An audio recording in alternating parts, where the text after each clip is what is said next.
Okay, so let me show you guys how you're going to be able to create a semi-vivid edit on CapCut. Guys, you can do this all on CapCut. So we're going to use this image as an example. I've already downloaded it, so we're going to go straight into CapCut. Now we're in CapCut. We're going to tap on Edit Photo, and it's right here next to New Video. I'm using my phone, so it might look a little bit different depending on what device you're using, but just look for Edit Photo. So it says your new photo editor. So this is something pretty recent that they added to CapCut. Now we're going to tap on the image that we want. I'm going to zoom out a little bit. And then what we're going to do is I have a Samsung and Android, so I'm able to do a split screen, which is what I normally do.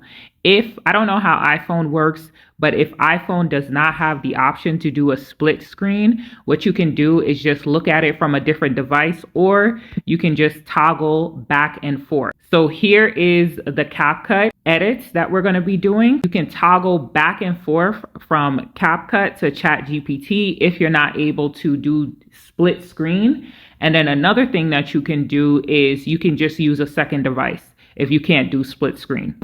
So I'm going to split my screen. I'm going to have ChatGPT at the bottom, and I'm going to have my CapCut at the top. What it says here, so it tells you the basic adjustments. Let me just move this up a little so you guys can see.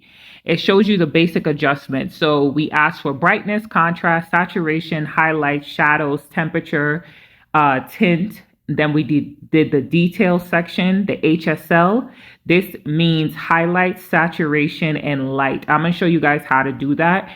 And then if it's a video, it gives you the motions that you guys can put inside of the video. So it makes it super, super easy. Editing a video or a image should not take you no longer than like 5 minutes, because you have AI telling you everything that you need. It does not need to be perfect. So do not stress for perfection. So I'm going to minimize this more all the way down. And then we're just going to go into CapCut. We have our image up here already. So now what we're going to do is adjust. So you're going to tap on adjust, and it's going to give you all of your options here. The first one we're going to go into, all you guys have to do is just follow what it says. If it seems like it's too bright or too dark, then you just make the judgment based on what you want it to look like. So you don't have to copy this exactly the way it is. You can adjust it if you want. So I'm going to start off by doing everything that it says. We're going to skip brilliance. Also, a bonus here with sharpen. To make your images look extremely realistic without having an upscale feature is to use the sharpness, guys. I always keep my sharpness above 50. Let me zoom in so you guys can see better. If we zoom in right now, let's zoom in on like their hair and their faces. If we zoom in right now and then we move the sharpness up, you guys will see how much more detailed it's getting. So that's what the sharpness does. It brings out the details. So I usually keep mine between about 55 to 65. It just depends on how detailed I want it to look.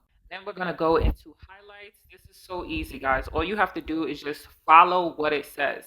But remember, if you don't like something, then you just change it. See, I feel like the shadows are too much, so I'm going to bring it down to 9, halfway. Then we're going to add some warmth. The temperature, I'm going to bring the temperature up to like 5. Yeah, I'm going to bring the temperature up to like 5. And then I don't have tint here, but if you're not using CapCut, you're using CapCut on your desktop, then you can probably use tint. Whatever I don't see here, I just change it, okay? Or I just skip it, rather. We already did sharpen. I like to sharpen mine a lot. We're going to do clarity. Clarity is at 8. I put it at 9. It's not that serious. And then we're going to get into HSL. So HSL is usually after clarity. This is going to be your highlights, saturation, and lighting. Okay. It says red. It says red, orange, yellow, green, and blue. So those are the colors we're going to be focused on HSL. Now, if you guys see, once you tap on HSL, I'll do it again. You're going to see red, orange, yellow, green. This light blue is called like a cyan color, cyan. And then the dark blue after that, that's what they consider blue. Then we have purple and we have pink, or sometimes they call it magenta as well. So if we look at red, it says H0. That means the hue. So we're going to leave it, already starts it off at 1. So you can leave it on 1 or 0. Okay. It says 0. So I'm going to just leave hue alone. That's the first part. Oh, I'm sorry, guys. HSL means hue, not highlights. My bad.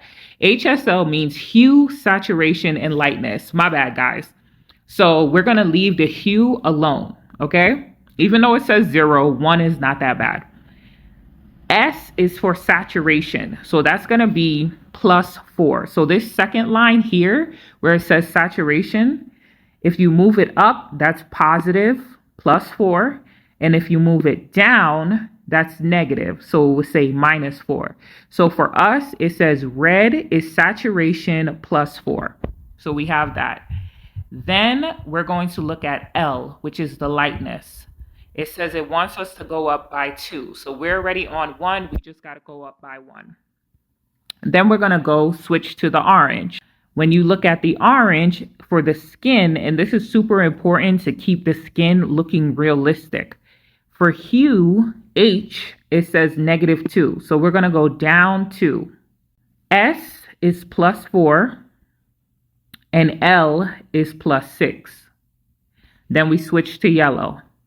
H -6, S -4, L +4.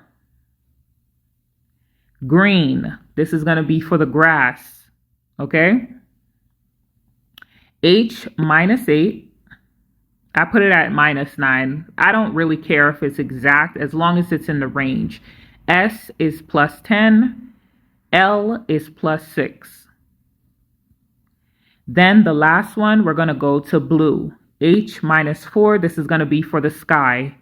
S +6, L +4. Okay? So we changed the red is for like it's like the undertones of the skin. The orange is for the skin to keep the skin looking realistic and not looking crazy. Yellow is going to be for like the sunlight that's going on in the picture. The green is for the grass and the blue is for the sky. So now we look at our image. This is done. The rest of this is just for video edits.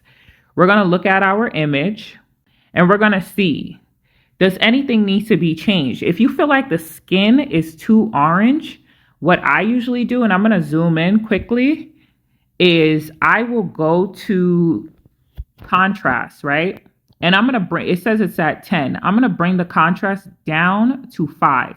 You see how that changed the skin? This is at 10. If you look closely and you bring it down to 5, it gets a little bit lighter. See, if I bring it all the way up here, it's going to look crazy. But as you bring it down, it gets a little bit lighter. So I usually start off halfway and then I check again. Because we already fixed the saturation. The saturation would have been too much. And this is how it came out. Now, if we go back to our original image, I'm just going to save this real quick so I don't lose anything. And we go back to our original image here, you guys will see the difference. If we look at our edited image, and we look at our original image, this is the original image. You see how pale the skin looks? It just looks dull and lifeless. The grass is not popping. You know, the sky, even though it's foggy, you still get some blue in the sky as well when it's on a foggy day, whether it's like extremely light or not, right? The blankets inside of the image are like a beige, not really popping, right? Now, if we go to our edited image, look how different that looks. Look how much of a difference. You can see like the lightness, the yellow in the sky, right? You can see the green is more popping. Their skin has a little bit more, you know, tone to it as well. The blankets are not as dull. So do you guys see the difference with the edits when you do semi-vivid? So this is the original and this is the edit. It's a slight difference, but it makes a big difference when you're posting on social media. Okay. This is more so going to stop the scroll versus something like this. This looks flat. It's not terrible, but it looks flat. This one, on the other hand, looks like a little bit more life is brought into the photo. All right, guys. So that is semi-vivid edits.